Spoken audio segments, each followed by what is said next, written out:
que hoy precisamente, con respecto a los aranceles, me salgo y voy hacia los aranceles.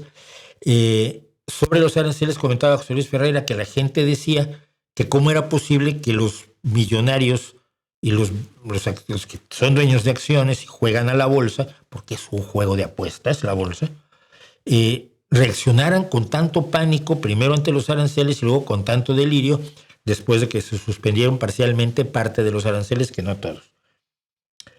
Y entonces él les explicaba que esto es normal porque esta gente vive en la incertidumbre. Y yo me acordé de un amigo mío al que desgraciadamente mataron en México. Él era millonario y nunca supe cuánto tenía, pero tenía mucho. Tenían cines.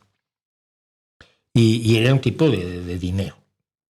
Y una vez tenía una frase que a mí siempre me gustó o me llamó la atención, que decía Fantomas, que así era su apodo, era también tecladista de mi grupo de jazz rock. No hay nada en el mundo más miedoso que $1.000.000.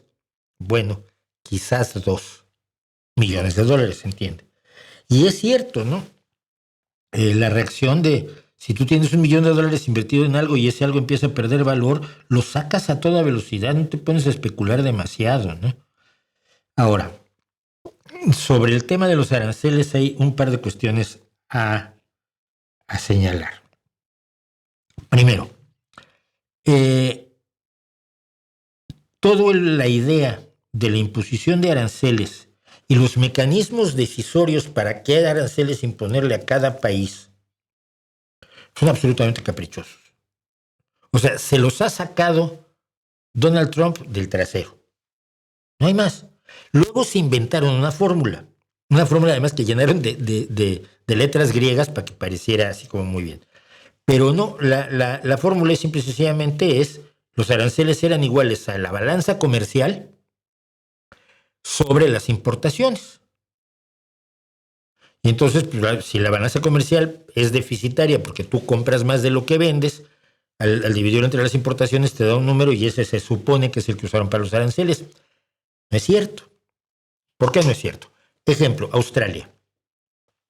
Entre Australia y Estados Unidos, la balanza comercial favorece a Estados Unidos. Es decir, Estados Unidos le vende a Australia mucho más productos por mucho más dinero de los productos que le compra a Australia. Entonces, Australia, digamos, en esta relación comercial sale perdiendo, compra más de lo que vende. Eso es tener una balanza comercial deficitaria y del lado de Estados Unidos es una balanza comercial, por supuesto, benéfica, una balanza comercial positiva. Le puso aranceles a Australia. Dices tú, ¿cómo? ¿Por qué? Pero si no era la fórmula con 4 letras griegas que me sacaste tú ahí, totalmente también sacada del trasero de alguien, ¿cómo es posible que entonces le pongas aranceles a Australia? Por no decir las islas de Erie McDonald, que son donde solo viven pingüinos, y que tienen que pagar cuando importes algo de allá, que no lo hay, porque nunca se ha importado nada de esas islas, pues habrá que pagar un 10% de aranceles. Bueno, o sea, es totalmente caprichoso. No hay fórmula que valga allí. ¿Por qué no le puso aranceles a Rusia? Explicación la primera semana. Porque Rusia ahora tiene un problema, porque tiene una guerra. Entonces, ¿por qué le pusiste aranceles a Ucrania? Está en la misma guerra y además es la parte agredida. Entonces ayer ya Donald Trump lo cambió. No, bueno, es que no le compramos nada a Rusia. ¡Mentira! Sí se le compra mucho a Rusia. Estados Unidos le compra mucho a Rusia, sobre todo materias primas, porque Rusia, después de 70 años de comunismo y después de 40, 30 años, 31 años, no, 35 años, de que volvió el capitalismo, pero no volvió el capitalismo, sino volvió lo peor del tema, que son las oligarquías capitalistas, pues sigue siendo un país que fundamentalmente produce materias primas. Si te vende tierras raras, y te vende níquel, y te vende uranio, y te vende hierro. O sea, es un país del tercer mundo, por eso su economía es pequeñísima comparada con la de Estados Unidos y la de Europa, que están más o menos a la par, y muy pequeña con respecto a la de China, que es la mayor economía de este mundo. ¿Sí? Entonces, no. ¿Por qué no le puso aranceles a Rusia Donald Trump? Porque no le salió de las ganas. Porque es muy amigo de Putin. O porque Putin tiene uno de los órganos reproductores de Donald Trump metido en un cajoncito. Y cuando Donald Trump dice cosas feas, abre el cajoncito y hace así. Entonces Donald Trump salta y dice, no, si Putin es tan buena persona, con Rusia no nos vamos a meter. Algo pasa. Pero lo más divertido de esto, si ustedes, yo sigo viendo la tele rusa, aunque dejamos de hacer esa sección en este canal, pero si uno ve la tele rusa, se están burlando de Donald Trump, Vladimir Solovyov y Margarita Simonian, la ex jefa o jefa aún de Inafino Génova, y la dama de hierro, Skabeyeva, Olga Skabeyeva. Todos se están burlando de Donald Trump pero de una manera absolutamente desvergonzada. Y ninguna de esas personas que está en esos canales, en esos programas de televisión, todos del canal de televisión único oficial, autorizado por el Kremlin, Rosilla 1, ninguno de ellos dice una sílaba si no está autorizada por Putin, o por el Kremlin, o por la FSB directamente, ¿no? Entonces, es muy raro que, sin embargo, Donald Trump decía, no, a Rusia no la tocamos.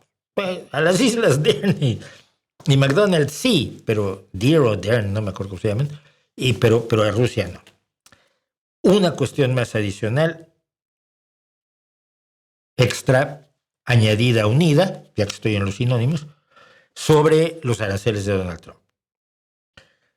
Cuando los impone, lo tiene que saber porque lo saben todos los economistas, lo saben todos los jefes de negocios, todos los grandes accionistas, los que no salen en la tele, pero que son los dueños de medio planeta, porque son dueños de las acciones y votan en las juntas de accionistas y reciben los beneficios de las empresas. Todos ellos sabían que lo que iba a haber era un desastre en la bolsa de valores de todo el mundo y que iba a encaminar el planeta a una recesión económica peligrosa. ¿Vale? Lo sabían todos, incluso Elon Musk, fíjate, que ya es decir. Sin embargo, los impone la noche del 8 al 9 de abril. La bolsa, la noche del 8 de abril. La bolsa de Estados Unidos se tira un clavado al suelo, vamos, como si fuera adversaria de Putin y la hubieran tirado por una ventana. En un solo día la bajada es brutal. En los 2 días siguientes la bajada continúa. Ayer decide que ya no, que va a poner en suspenso los aranceles recíprocos, los de la formulita, durante 90 días. Pero los aranceles del 10% que le puso a todo el mundo, esos siguen en vigor. O sea, no ha suspendido los aranceles. Pero según informes reunidos por periodistas estadounidenses, desde el domingo se sabía que ayer se iban a levantar, se iban a poner en pausa los aranceles. Si tú el domingo sabes que va a pasar eso y no eres tonto del bote, sabes que el miércoles la bolsa sube. Las acciones que bajaron de precio van a subir de precio. O sea, que el lunes tú puedes comprar un porrón de acciones que están a la baja, que hoy subieron de precio y que hoy las vendes y ganas un montón, pero un montón de dinero. Lo que se había evaporado eran 20 billones de dólares, según los cálculos de gente que se supone que sabe mucho más de esto que yo. 20 billones quiere decir 20 por 10 a la 12, es decir, millones de millones. No billions en inglés, que son miles de millones. Los billones en español son trillions en inglés. Y hablaron de entre 20 y 30 trillion dólares en valor que se hicieron humo en la bolsa, porque el dinero se hace humo en la bolsa. Y eso es lo que la gente no tiene muy claro.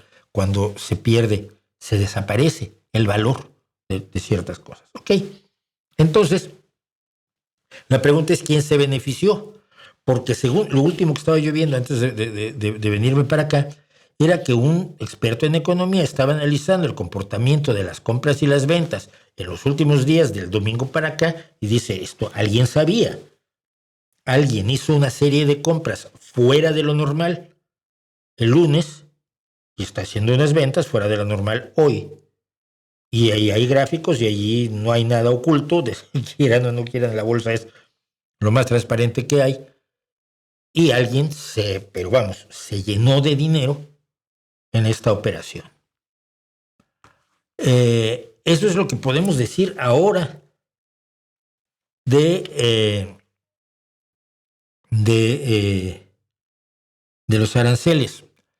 Última cosa, todavía tenía yo un estadounidense en mi tele, en mi timeline de Twitter. No pienso dejar Twitter porque hay que darle la batalla en el terreno del enemigo, y en este caso el enemigo es, por supuesto, Elon Musk. Un estadounidense que no parecía un fanático de MAGA, sino un chaval, además bastante joven, totalmente despistado. Decía, es que los aranceles los pagas tú, los paga el importador. No, los aranceles los paga el gobierno de China. No, el gobierno. ¿Cómo puedes obligar al gobierno de China a pagarte un impuesto? Vamos, no hay forma. Los aranceles se imponen a las importaciones. Es decir, si tú traías algo que vale 10 y lo vendías en 20, ahora lo traes en 10, pero además tienes que pagar un 10 o un 125% de impuestos a Donald Trump, tú el importador dentro de Estados Unidos, para poderlo meter a Estados Unidos. Y por lo tanto ya no la vas a poder vender en 20. Si ya te está costando 25, pues probablemente lo tengas que vender en 50. El aumento para el comprador es de más del 100%. No, así no funciona. Por favor, mira, tengo economistas explicándotelo. Aquí tienes uno que te lo explica con manzanitas y con naranjitas. Y el chaval era absolutamente refractario a comprender que los aranceles son darse un tiro, que el proteccionismo funcionó como forma de mantener ciertas economías en otro mundo que ya no existe, que no es este. Y parece que no lo logré convencer. Así que imagínense. ¿Qué caso tienen los aranceles entre China y Estados Unidos? Esto para terminar con lo de los aranceles. Ya no vamos a hablar más de los aranceles hoy. ¿Qué caso tienen los aranceles entre China y Estados Unidos si están jugando al yo más que tú para siempre? No es para siempre. Tú no puedes permitir que te perjudiquen en tu producción sin responder. Porque ¿qué es lo que pasa? Que el dinero, o sea, los costos de los aranceles los pagan los consumidores finales dentro de Estados Unidos. Si los paga primero el importador y el importador los repercute como hace con todos sus costos, los repercute en el precio al consumidor final. Pero yo, que soy el que vende manzanas, me queda muy claro que poniéndole un 125% de impuestos a mis manzanas, pues voy a vender menos manzanas. Yo China o Europa. Entonces, voy a quedarme con manzanas que no tengo cómo vender. Y quien dice manzanas dice automóviles, dice un montón de cosas. Apple, por ejemplo, se acaba de llevar creo que 3 barcos llenos de iPhones para Estados Unidos antes de que los aranceles golpearan, ¿no? Antes de que tuviera que pagar 125% de impuestos. Entonces, la única forma que tienes de responder es siendo recíproco. Es decir, si tú vas a afectar a mis productores al imponerle aranceles a sus productos, yo afecto a tus productores imponiéndoles aranceles, o por ejemplo, como ha hecho China ahora, reducir la presentación de películas del Hollywood en China. China es un gran mercado. Decía alguien ayer, medio en son de broma y no tan en son de broma, que las películas de Transformers se hacen solamente por el público chino, porque el público chino le encantan las películas de Transformers, ¿no? Ya la tercera yo creo que ya nadie la vio por aquí, ¿no? Entonces, es la única forma que tienes de responder. Obviamente esto se llama una guerra comercial porque es una guerra comercial, pero es que una guerra es donde si te disparan no puedes decir no me dispares, sino que sales tú y disparas, ni modo. Entonces, es una guerra comercial que no tiene ningún sentido, que no tiene ninguna lógica. Lo último que vi hoy, mientras ya estaba, creo, el principio de nuestra transmisión, veía yo al jefe de Apple. No me acuerdo cómo se llama, pero no se llama el señor Apple como dijo alguna vez Donald Trump, ¿no? explicando que ahora ya no van a China porque la mano de obra sea barata, pues que hace mucho dejó de ser barata, ¿no? Ahora si quieren eso van a Pakistán o a la India o a otras dictaduras. Pero lo que hay en China es una gran cantidad de habilidades. Dice yo, a los ingenieros que necesito en Estados Unidos puedo reunir suficientes para una sala de conferencias. En China puedo llenar estadios con ingenieros de ese nivel, estadios de fútbol. Y eso es el valor agregado que aporta China. Entonces, bueno, pero bueno, esa es la razón por la que los aranceles son recíprocos y por los que Europa ya tenía preparado su sistema de aranceles recíprocos que hoy suspendió la presidenta de la Comisión Europea, muy dignamente, doña Ursula von der Leyen. También lo suspendemos 20 días. Aquí el que parpadea primero pierde, así que yo creo que es la única forma de hacer las cosas y creo que están bien hechas.